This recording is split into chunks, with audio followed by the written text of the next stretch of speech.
He tore at the fabric of the Western alliance, challenged American values at home and abroad, praised autocrats and adopted their rhetoric and positions. He blamed Democrats for his own policy of separating kids from undocumented migrant parents and set off a trade war with China. After meeting North Korean leader Kim Jong-un in an epical encounter in Singapore, he shocked the world by saying the murderous dictator loved his people. And back home, another round of primaries and clashes with the cowed congressional GOP only served to cement his power over his party. Yet while the president plunged into a staggering range of issues and controversies, there was a method to it all. More than ever before, Trump imposed his personality and political will on Washington and the world. He went further than ever in crafting an alternative reality around his White House that may be misleading but has enthralled millions of people. Trump's impromptu press conference on the North Lawn of the White House on Friday unfolded as a breathtaking display of charisma, misrepresentation, hubris and salesmanship that has no obvious parallel in the modern history of Western democracies. And Trump, as his West Wing staff begins to hollow out and his fascination with the techniques and personalities of global autocracy grows, appears intent on expanding the scope of his own power.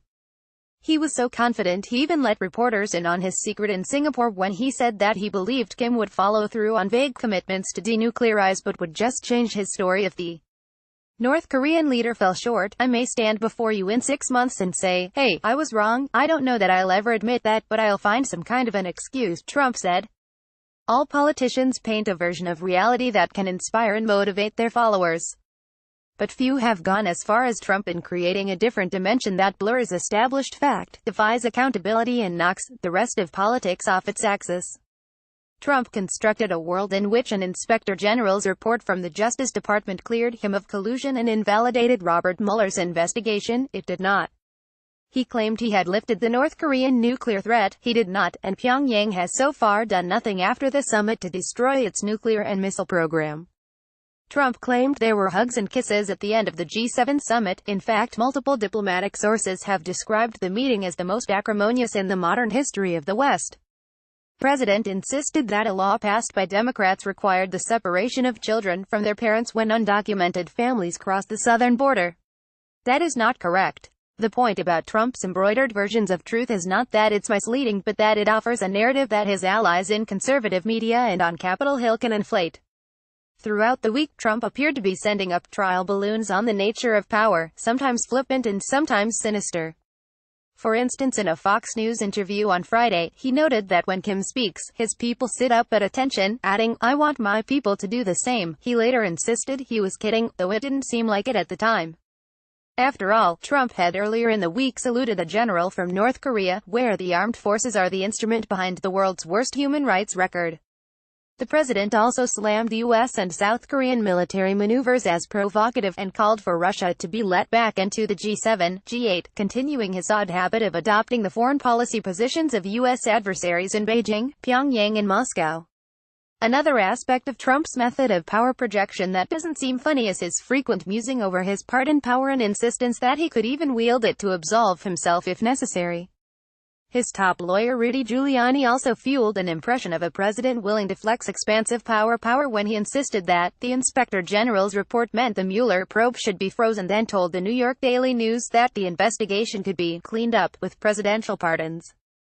Trump's explainers often accuse the media of taking the president's words too literally or of mistaking his sarcasm for intent when he slips into autocratic rhetoric.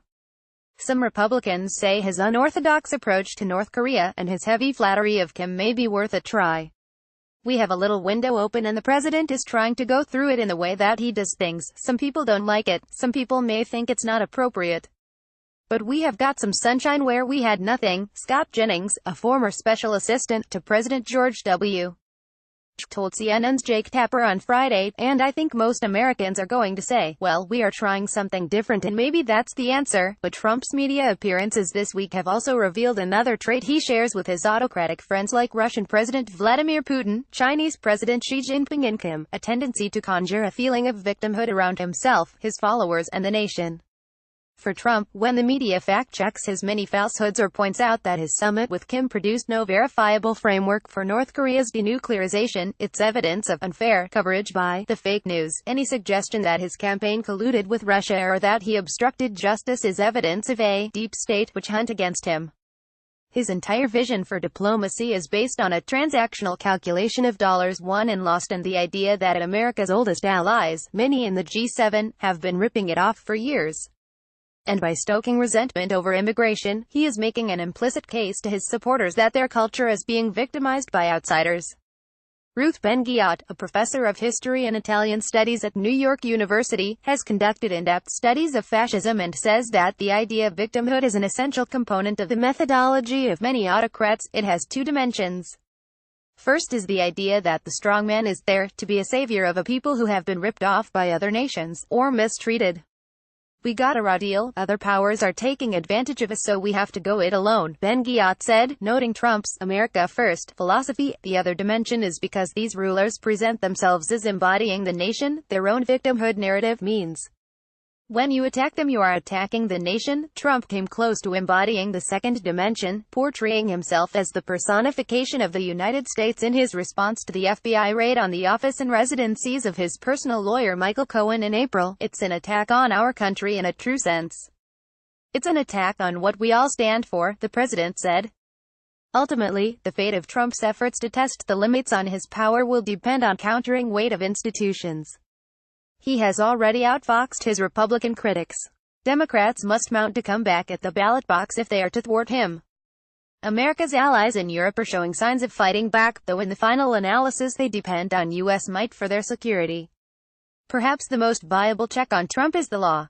And there were ominous signs for the president on Friday after his ex-campaign manager Paul Manafort was jailed for violating bail conditions, a move that will hike pressure on him to cooperate with Mueller. CNN's Kara Scannell reported that Cohen, stung by his treatment by Trump, has told family and friends he is willing to cooperate with federal authorities. While those developments hint at potential threats to Trump, they could also tempt him to use the powers he has been publicly flexing. If he does, American democracy could face a fateful test.